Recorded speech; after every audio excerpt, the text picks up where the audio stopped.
Bring in back to the show Jamil Jaffer. Jamil, welcome. Thank you for being on the show. How likely is it that the phone use is what could have led to the Ukrainians knowing their location in this missile strike? Nick, there's certainly a possibility that's what caused this. And of course, the real reason that these soldiers were killed was Vladimir Putin's unlawful war in Ukraine and his invasion of sovereign territory of Ukraine. But yeah, there is a possibility that what the Ukrainians, honed in on was the use of these cell phones, which we know that both sides have utilized to identify and action targets during this conflict. Now, I'd imagine if you're, say, a Ukrainian in Ukraine, you're going to fear that Russia's going to ramp up its attacks on civilians and infrastructure, too, from the air in the response to this attack. Is that something we could probably expect to see now as like a retaliation?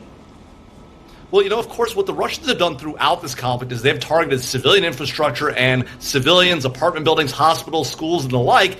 In this case, the Ukrainians did the right thing. They were attacking a valid military target, Russian soldiers.